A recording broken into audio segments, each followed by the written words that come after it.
Right అండి. Next question చూద్దాం. ఏమన్నాడు? ఈ క్రింది వాటిని జతపరచుము అన్నాడు. అంటే మ్యాచ్ ద ఫాలోయింగ్ ఇచ్చాడు. ఒకసారి చూద్దాం. ఏలో కొన్ని ఇచ్చాడు, బిలో కొన్ని ఇచ్చాడు, కింద ఆప్షన్స్ ఇచ్చాడు. ఏలో వినయ Pitaka, B సుత్త Pitaka, C Abhidhamma Pitaka, D జాతక కథలు.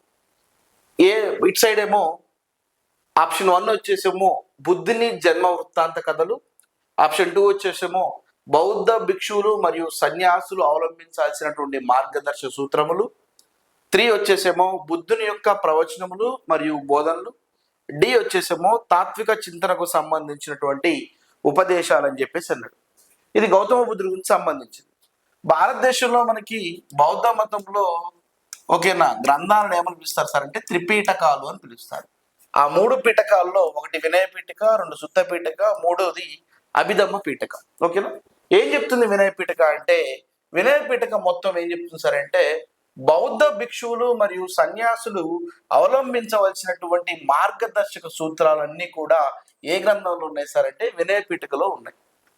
సుత్త పీఠికలో ఏముంది సార్ అంటే బుద్ధుని యొక్క ప్రవచనములు మరియు బోధనలు. గౌతమ బుద్ధుడు ప్రపంచానికి ఏం తెలియజేశాడు, ప్రపంచానికి ఏ రకమైనటువంటి బోధనలు అందించాడో అవన్నీ కూడా సుత్త పీఠికలో ఉన్నాయి. అంటే B3 అవుతా ఉంది. అభిధమ్మ పీఠిక ఏం చెప్తుంది సరే అంటే తాత్విక చింతనకు సంబంధించినటువంటి ఉపదేశాలన్నీ, అంటే తాత్విక ఫిలాసఫీస్ మొత్తం కూడా అభిధమ్మ పీఠిక చెప్తా ఉంటుంది. జాతక కథలు, బౌద్ధ మతంలో జాతక కథలు దేని తెలియజేస్తారు సార్ అంటే బుద్ధుని జన్మ వృత్తాంత కథలకు సంబంధించిందే. ఈ జాతక కథల్లోనే మనము బోధిసత్వుని గురించి డిస్కస్ చేస్తాం.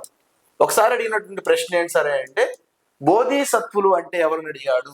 బోధిసత్వులు అంటే బుద్ధుని పూర్వ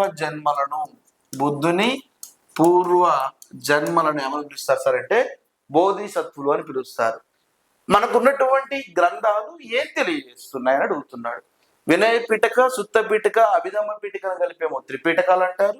జాతక కథనేమో బుద్ధుని యొక్క జన్మ వృత్తాంతానికి సంబంధించిన రహస్యాలను తెలియజేస్తూ ఉంటాయి. వినయ పీఠికేమో బౌద్ధ భిక్షులకు సంబంధించిన మార్గదర్శక సూత్రాలు చెప్తూ ఉంటే, సుత్త పీఠికేమో ప్రవచనాలు మరియు బోధనలు చెప్తా ఉంటే, అభిధమ్మ పీఠికేమో తాత్విక చింతనకు సంబంధించింది ఆత్మ, పరమాత్మ ఇటువంటి విషయాలన్నిటి గురించి అభిధమ్మ పీఠిక చెప్తా ఉంటుంది. ఓకేనా? సో మనకి A2 ఉండాలి. ఇక్కడ A1 ఉంది, ఇది కాదు. ఇక్కడ A2 ఉంది, ఇక్కడ A3 ఉంది, ఇది కాదు. ఇక్కడ A2 ఉంది, రెండిట్లో చూద్దాం. తర్వాత B3 రావాలి, B3 ఉంది, ఇక్కడ B4 ఉంది, ఇది కాదు. So A2, B3, C4, D1 option వచ్చేసి ఆన్సర్ 2 రైట్.